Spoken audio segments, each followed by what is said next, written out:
C'est une décision majeure dans l'actualité internationale, vous l'avez sûrement déjà vu passer dans la journée. La Cour pénale internationale a demandé l'arrestation du Premier ministre israélien Benjamin Netanyahou, mais aussi de son ex-ministre de la Défense Yoav Gallant, ainsi que de Mohamed Deif, un chef du Hamas. Mais alors, quelles sont les accusations officiellement adressées par la Cour? Risque-t-il réellement la prison? Et que va-t-il se passer désormais? Salut, c'est Hugo, j'espère que vous allez bien. C'est donc le sujet à la une des actualités du jour. Bienvenue au passage à tous les nouveaux parmi vous qui s'abonnent et qui suivent ce format. Vous êtes de plus en plus nombreux, que ce soit sur YouTube ou alors d'ailleurs en version podcast sur toutes les applications de podcast. Je voulais vous remercier tout simplement pour votre confiance ces derniers jours. La Cour pénale internationale, c'est donc une juridiction internationale chargée de juger parmi les crimes les plus graves, génocide, crimes contre l'humanité ou encore crimes de guerre. Le procureur de la Cour pénale internationale avait déjà demandé au mois de mai à ce que des mandats d'arrêt soient émis pour arrêter ces politiques. Et donc, ces mandats d'arrêt avaient été demandés par le procureur, ils n'avaient pas été encore validés. Entre-temps, et comme c'est le cas depuis plusieurs années, les services de renseignement israéliens avaient multiplié des opérations visant à dissuader la Cour. À ce propos, le média britannique The Guardian dévoilait dans une longue enquête il y a quelques mois les méthodes employées entre espionnage et menaces. Je vous mets des liens directement en description si vous voulez en savoir plus. Mais ce jeudi donc, c'est officiel, des mandats d'arrêt ont été émis contre Benjamin Netanyahou, contre un ex-ministre de son gouvernement, ainsi que contre un leader du Hamas. Plus précisément, dans le détail, la CPI a justifié sa décision d'émettre des mandats d'arrêt en expliquant qu'elle a, je cite, des motifs raisonnables de croire que le Premier ministre israélien Benjamin Netanyahou et son ex-ministre de la Défense portent la responsabilité pénale des crimes suivants. Je cite, le crime de guerre consistant à utiliser la famine comme crime de guerre, ainsi que des crimes contre l'humanité, parmi lesquels, je cite toujours, des meurtres, persécutions et autres actes inhumains commis à Gaza. Mais je le disais, les deux hommes ne sont pas les seuls concernés, puisqu'il y a aussi Mohamed Deif, l'un des chefs du Hamas, considéré comme l'un des architectes de l'attaque du 7 octobre, qui est lui aussi visé par un mandat d'arrêt. La Cour dit avoir des motifs raisonnables de croire qu'il est responsable notamment de crimes contre l'humanité que sont, je cite, le meurtre, l'extermination, la torture, le viol et d'autres formes de violences sexuelles, ainsi que des crimes de guerre que sont le meurtre, les traitements cruels, la torture, la prise d'otage, les atteintes à la dignité de la personne, le viol et d'autres formes de violences sexuelles. Maintenant, il faut noter que Mohamed Deif aujourd'hui est présumé mort. En tout cas, Israël a annoncé il y a quelques semaines l'avoir tué. Simplement, aujourd'hui et au moment où ces mandats d'arrêt sont émis, la Cour pénale internationale n'a pas suffisamment de preuves formelles prouvant donc cette mort, et la Cour a donc décidé tout de même d'émettre ce mandat. Bon, et dernier élément, pour ceux qui ont suivi, on en avait parlé il y a quelques mois, deux autres leaders du Hamas étaient aussi concernés par la demande du procureur, sauf que ces deux membres en question, ces deux chefs du Hamas, ont été tués entre-temps. Alors, que peut-il se passer désormais et quelles ont été les réactions? Bon, déjà, il faut comprendre que tous les pays du monde ne sont pas membres de la Cour pénale internationale. Pour être membre de cette cour, il faut avoir signé et ratifié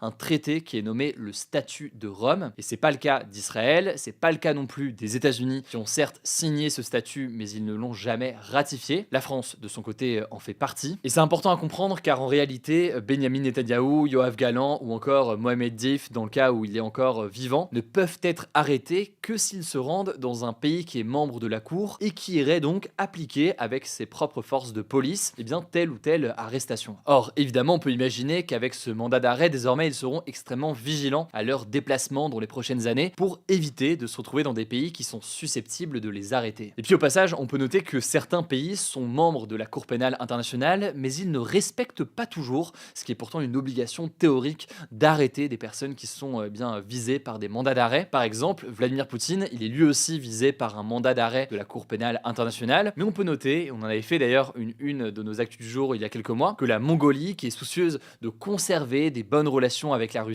avait accueilli en grande pompe Vladimir Poutine il y a quelques semaines. Il n'y avait aucune volonté de leur part d'arrêter Vladimir Poutine. En tout cas, l'Union européenne, mais aussi certains pays comme la Jordanie, ont annoncé qu'ils appliqueraient le mandat d'arrêt en cas d'entrée sur leur territoire. Mais il y a tout de même des éléments qui restent à préciser dans les prochaines heures. Ça vient de tomber. On peut noter par exemple que le porte-parole du ministère des Affaires étrangères, Christophe Lemoine, a déclaré lors d'une conférence de presse cet après-midi, je cite, « La lutte contre l'impunité est notre priorité. Nous avons ratifié le statut de la CPI en 2000 et nous avons toujours toujours soutenu les actions de la Cour. Notre réponse sera conforme à ces principes. Mais sur la question d'une arrestation de Benyamin Netanyahou s'il se rend sur le territoire français par exemple, eh bien il a déclaré que les mandats d'arrêt c'était, je cite, une question juridique complexe, une situation qui nécessite beaucoup de précautions juridiques. Alors ça ne veut pas dire que la France n'irait pas appliquer ce mandat d'arrêt, mais tout de même, vous l'aurez compris donc, il y aura visiblement des choses à préciser dans les prochaines heures ou les prochaines semaines. Plus largement, les réactions ont été nombreuses. Côté israélien, Benyamin Netanyahou a jugé que la Cour pénale internationale est, je cite, antisémite, réfutant les accusations donc de la Cour. Il a par ailleurs comparé les mandats d'arrêt qu'elle a émis à un nouveau procès Dreyfus. Il fait donc ici référence au scandale politique qui a éclaté en France à la fin du 19e siècle. Une époque donc où Alfred Dreyfus, un officier juif, avait été faussement accusé de trahison pour avoir espionné au profit de l'Allemagne. Il avait été envoyé au bagne avant d'être innocenté et réhabilité quelques années plus tard. Le Hamas, de son côté, a quant à lui salué, je cite, une étape importante vers la justice. Du côté des États-Unis, qui est donc l'allié historique d'Israël, Mike Waltz, qui est un proche de Donald Trump, qui deviendra conseiller à la sécurité nationale lorsque Trump sera officiellement nommé président des États-Unis, eh bien Mike Waltz a déclaré sur X, je cite, la CPI n'a aucune crédibilité et Israël a défendu son peuple et ses frontières en toute légalité contre les terroristes génocidaires. Fin de citation. Par ailleurs, comme Benyamin Netanyahou, il dénonce, je cite, un parti pris ou un biais antisémite de la CPI et de l'ONU. Voilà donc pour les premières déclarations, sachant que, je le disais, on continuera à voir aussi la position de la France dans les prochains jours et on verra aussi d'ailleurs si cette décision a d'autres impacts ou a un impact d'une façon ou d'une autre sur l'évolution de la situation. À noter en tout cas qu'en parallèle, à Gaza, la situation humanitaire est toujours catastrophique. Les autorités locales du Hamas évoquent un bilan dépassant les 43 000 personnes tuées. L'ONU, de son côté, évoque 70% de victimes de la guerre à Gaza qui seraient des femmes et des enfants. On continuera bien entendu à suivre la situation sur ce format, mais aussi, vous le savez, directement sur Instagram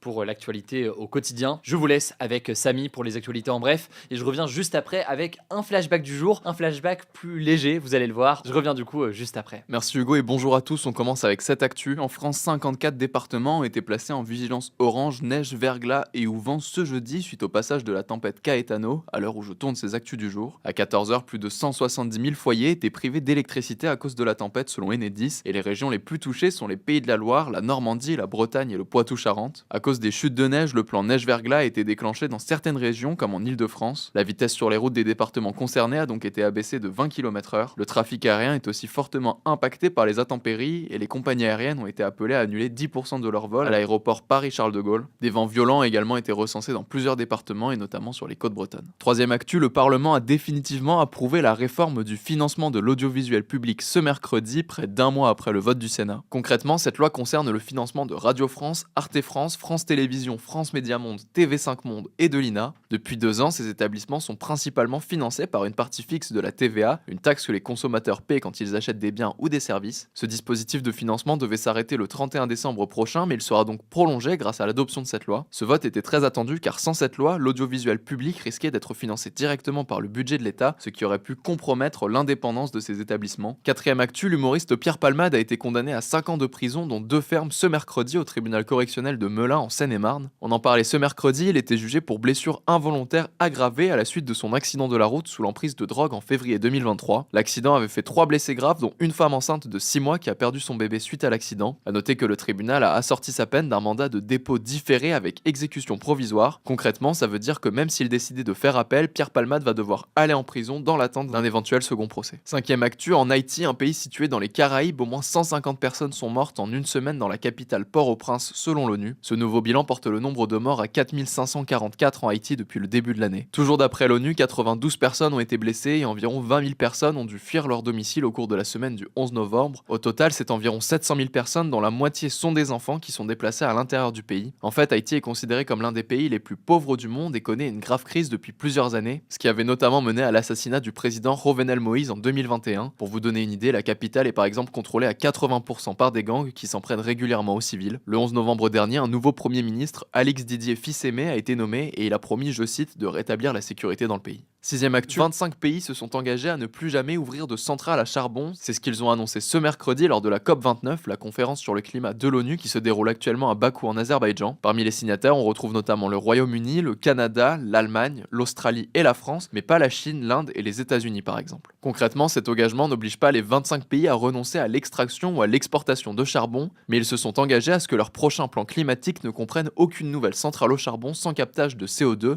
donc sans technologie capable de capturer le CO2 qui est émis, les émissions de CO2 étant responsables du réchauffement climatique. Et à noter que lorsque le charbon est brûlé, il rejette plus de CO2 dans l'atmosphère que le pétrole et le gaz. Et on finit avec cette actu rapidement, le youtubeur Inoxtag a publié son propre manga ce jeudi, 3 mois après avoir dévoilé son documentaire Kaizen qui retrace son ascension de l'Everest. Son manga s'appelle Instinct et il raconte l'histoire d'un jeune homme ayant le pouvoir de percevoir l'aura et les intentions des personnes qui l'entourent. Il a été créé en collaboration avec Basil Mono, le réalisateur de Kaizen, et le dessinateur Charles Copin. Inoxtag a déclaré auprès de l'AFP qu'il rêve de voir un jour son manga adapté en série d'animation. Merci beaucoup Samy. Alors le petit flashback aujourd'hui, un petit moment de nostalgie pour vous. Il y a 20 ans, le 21 novembre 2004, la console Nintendo DS sortait aux États-Unis. En France, elle est sortie en mars 2005. Elle a été vendue à plus de 154 millions d'exemplaires, toutes versions confondues. La DS, DS Lite, la DS, la 3D, la 3DS pardon, qui était sortie aussi à l'époque. C'est toujours la deuxième console la plus vendue de tous les temps, derrière la PS2. Voilà, petit moment nostalgie en tout cas à minima pour moi. Voilà en tout cas pour l'actualité aujourd'hui. Rendez-vous sur Instagram ou alors en podcast audio pour plus d'actualités. Si vous avez des questions, n'hésitez pas à les mettre directement dans les commentaires. Je prendrai le temps d'y répondre dans les prochains jours. Prenez soin de vous,